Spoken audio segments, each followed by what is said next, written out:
I'm Jay Ruane, and I've been a lawyer for over 20 years, and I've focused on using digital tools to market my practice.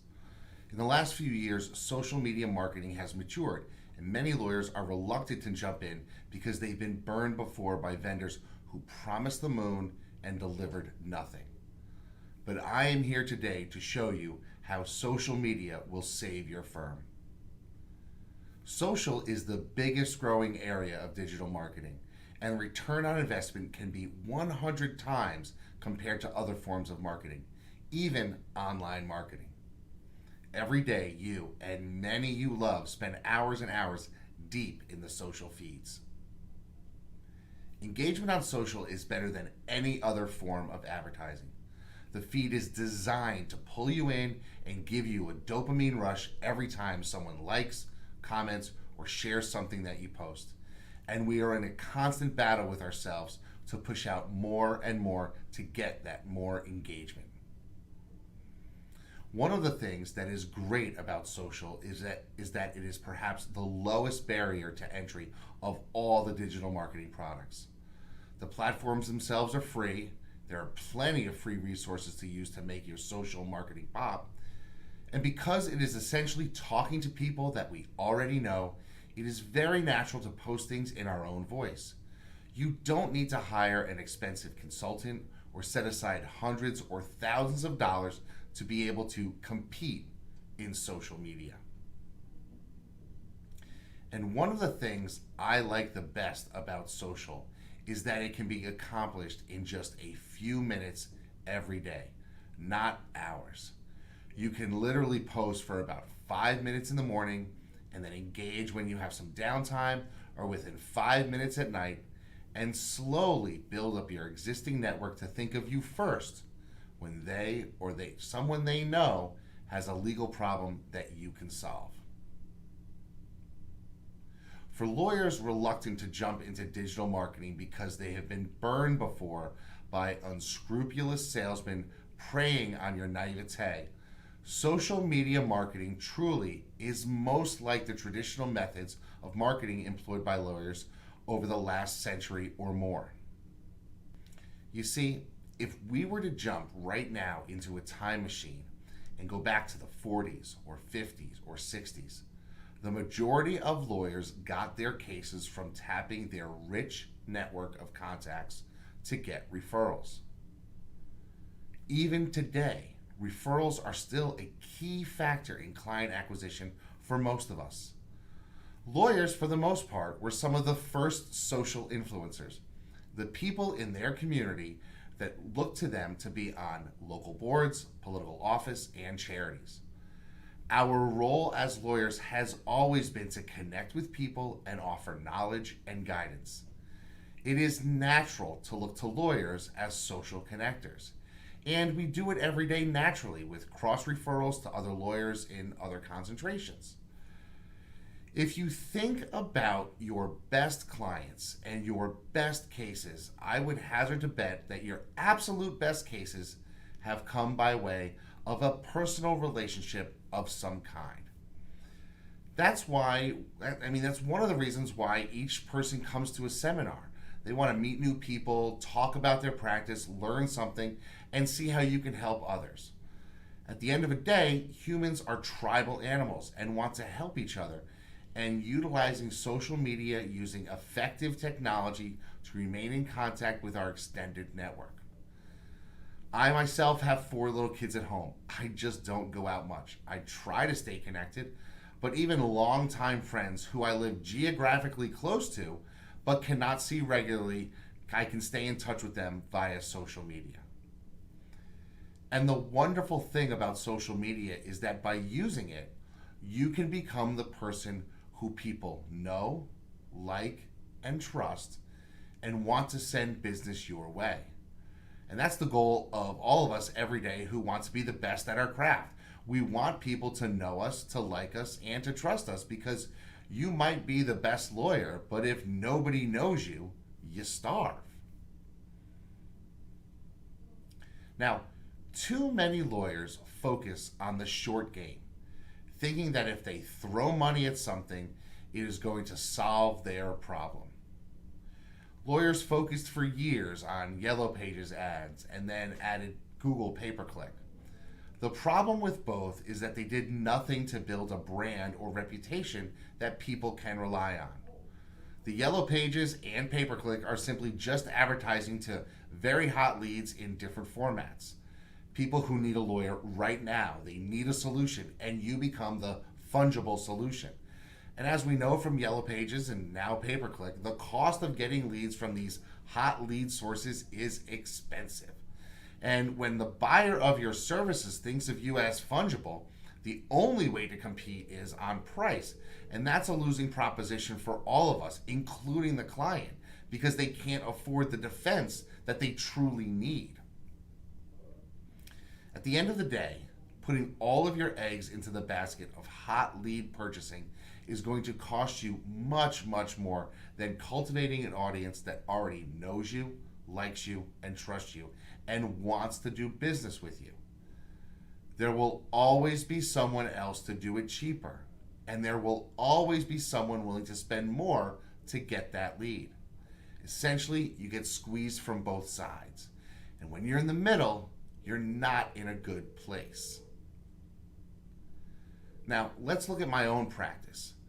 In 2002, I spent my very first dollar on pay-per-click, and the first click for the term CT DUI lawyer cost me 2 cents. Yesterday, in 2020, that same word combination cost me $178 for the exact same click. You know what didn't cost me $178 yesterday? The phrase J. Ruane DUI lawyer. That only cost me $4. Well, why? It's because people were looking for me to solve their problem, not any one of my competitors. So even if they bid on my name, they couldn't provide me to the potential client. Those clients came looking for me. They wanted me to solve their problem because of my brand, my reputation in the local community, and that meant my ability to solve their problem was clear to them. I wasn't competing with others anymore. Here is a much more realistic view of the modern purchase journey. And as you see, there are a lot more steps. Each one is a fraction of the cost of the hot lead purchase and allows you to cultivate a relationship online with a group that wants to believe in brands. Brands give a person confidence. Brands give a searcher solace. Brands allow people to feel like they are making the right decision because of the social proof others accord them, since other people buy into the same brand. If you don't like the word brand, think reputation. This is the one reason online reviews are so vitally important in the modern legal economy. Now, people may wonder how we build brand or reputation in a day when, by all accounts, everyone has a shrinking attention span. And this attention span isn't an academic attention necessarily, but it's a function of modern society that has people overworked, overstimulated, and really going 100 miles an hour all the time. The reality is in that situation where you have a limited time to make a decision and limited resources to do so, the brand or reputation you have becomes the safest choice for people to make. You don't order from a different pizza shop every time you want to order pizza. You go with the brand that had served you best before. You go with the one that maybe your neighbors recommend, you tried, you liked, and you stick with them. And one of the things that social media marketing offers trial lawyers is an opportunity to get boots on the ground to influence your local community. Because prosecuting attorneys' offices won't ever spend the money doing this work, building the brand of their frontline trial lawyers. Sure, they might advertise the DA, but not the regular lawyers that do their work every day. And while you may not be comfortable with direct messaging about your skills and what you do, and quite frankly, that's not necessarily the best tactic anyway on social media, you can subtly influence your community of jurors by becoming approachable and personable and showing who you are, so that when a juror comes home and says, I can't tell you about the case, but I got picked, and so is one of the lawyers on the case, you can get the response from their loved one. Oh yeah, I've seen them around. I've seen them on social media. They seem pretty nice. And you have that going for you.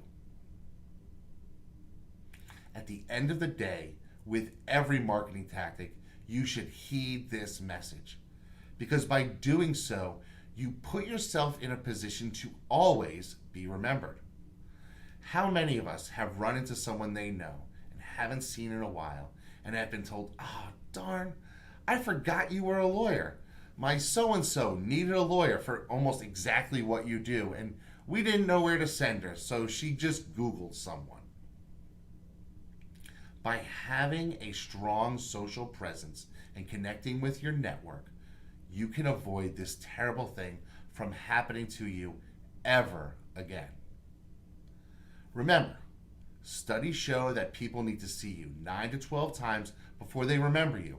And with the mounting pressures of work, family, etc., there's no reason you need to take a bandwidth in their brain unless you give them a good reason to keep you there. Now, one of the amazing or frightening things about social media is the unbelievably detailed data they have on you. Everything you do online is tracked, and this means you can identify the people you want to target and build relationships with them so that you are that top of mind lawyer. Think of anything that is unique to your target audience, and you can find them and their cohort on social. And by engaging with them and giving them the type of content that they like, you can become the lawyer that they know and like and trust. Everyone knows that you can have your personal feed and you also have your business page on Facebook. But one of the things that is underutilized by lawyers is the public profile page. This is the type of page that is used by artists, media sensations, etc. Think Warren Buffett or Oprah. They are brands unto themselves, and they have a public profile page. Those type of people have worldly fame. You don't need necessarily or even want worldly fame for your business. Heck, you might not even want divisional fame where you are someone like Gary Vee or let's take an example. Let's look at golf as an example because everybody can wrap their head around it. So Tiger Woods has worldly fame, right? Bubba Watson, he is also a golfer and he has divisional fame. He's known within the national community. And then there's fractional fame, those who are popular within a certain niche, like a mayor or a local community leader or guest that you can be in your community. You may already have that in your local community for your great work. For me, I have multiple public profile pages. One is based on me being a local Trumbull lawyer where I live, because that's my hometown, and people like knowing a hometown lawyer. Another one is about how I help lawyers with their social media marketing. There's nothing stopping you from defining yourself however you want to market to, but you make sure it's how the market wants to categorize people. For example, if you still want to define yourself as a general practice lawyer, recognize that the only people who go to general practice lawyers are now over 70 and dying off as an audience, and you'll be left with no people left to market to. The coming generations all want to find someone who specializes in exactly what they need. And at the end of the day, we lawyers need to recognize that we can influence and steal our brands, steer our reputations, but our brand is truly defined by others. How they think of us is what our brand has become. The core message about brand is that you want to lead people to come to the decision that they know you, like you, and trust you. And how you interact with them online can be the solid foundation for a long relationship. You must realize that we are not selling widgets. We are not worried about the need for legal services, for the most part, drying up with some new invention or a better or a ripped off version of your widget beating you at sales or beating you at price. We are in the business for a long time, decades. Just like our clients find us using a long purchase cycle for the most part, we also have decades to go where we can reap the rewards of building an audience that wants to hear from us. Statistically, Building a brand is going to save you money. Branded terms have a much higher conversion rate and they convert at a much lower cost. So here's the biggest problem with 99.9% of lawyers' social media. Everyone posts lawyer nerd stuff, which, quite frankly, is fine if your target audience is other lawyer nerds. But for most of us, the target of our services is the general public. And I hate to break it to you, they don't care about lawyer nerd stuff. They're about the big four: pets, food, travel, sports. So if you're posting lawyer nerd stuff, you're just not going to get clicks. You won't get engagement and people will just scroll on by, and that doesn't work for you. Let's think about sort of a cocktail party scenario to sort of wrap our heads around it.